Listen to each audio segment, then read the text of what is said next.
नमस्कार, मी स्नेहल चौधरी. आपण पाहत आहात LS मराठी. पाहूयात काही महत्त्वाच्या घडामोडी. सांगलीत आमदार जयंत पाटील यांचे वडील स्वर्गीय राजाराम बापू पाटलांच्या प्रतिमेवर जादूटोणा केल्याचा प्रकार समोर आलाय. पोस्टरवर काळा रंग फासून टाचण्या टोचून त्यावर लिंबू, केळी असा उतारा करून रस्त्याच्या कडेला राजाराम बापू यांचा फोटो फेकण्यात आलाय. या प्रकारामुळे वाळवा तालुक्यात एकच खळबळ उडाली आहे. तारखेला अनुपस्थित राहिल्यानं मालेगाव अप्पर न्यायालयानं ठाकरेंच्या शिवसेनेचे खासदार संजय राऊत यांना 1000 रुपयांचा दंड ठोठावलाय.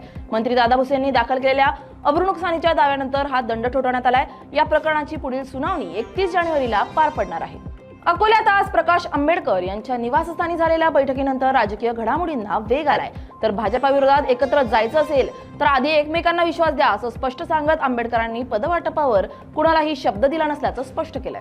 अमरावती महानगरपालिकेच्या गटनेतेपदी युवा स्वाभिमान पार्टीचे नगरसेवक नानाभाऊ आमले यांची सर्वानुमते निवड करण्यात आली आहे. या निवडीसाठी नगरसेवकांनी अनुमोदन देत ठरावाला एकमतानं मंजुरी दिली आहे.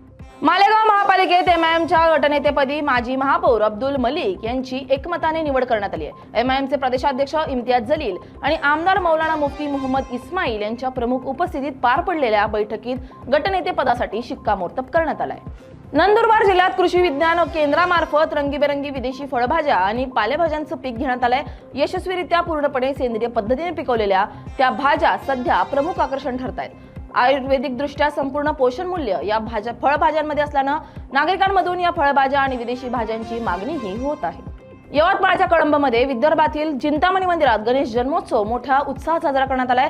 ही गणेश मूर्ती दक्षिणमुखी आहे आणि चिंतेतून मुक्तता मिळणाऱ्यांसाठी चिंतामणी म्हणून चिन्हांकित होते. गणरायांच्या दर्शनासाठी भाविकांची मोठ्या प्रमाणात गर्दी पाहायला मिळाली आहे. बुलढाण्याच्या खामगावमध्ये तलाव रोड परिसरात असलेल्या 2 नामांकित कंपन्यांमध्ये चोरट्यांनी चोरी केली आहे. यावेळी चोरट्यांनी तब्बल 12 लाख रुपयांची रोकड लंपास केली आहे. घटनेची माहिती मिळताच पोलिसांनी घटनास्थळी धाव घेत पंचनामा केलाय.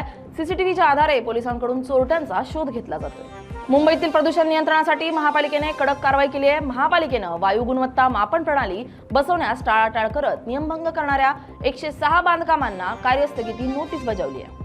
जळगाव जिल्ह्यातील फैजपूर येथील काका पुतण्यावर गोमांस विक्रीच्या संशयावरून जमावाकडून बेदम मारहाणीची घटना घडली आहे. मारहाणी दोघेही जखमी झाले असून त्यांना जळगाव जिल्हा रुग्णालयात उपचारासाठी दाखल करण्यात आलाय. या घटनेचा व्हिडिओ सोशल मीडियावर व्हायरल झाला असून गुन्हा दाखल करण्यात आलाय. या होत्या काही महत्त्वाच्या घडामोडी. पाहत रहा LS मराठी.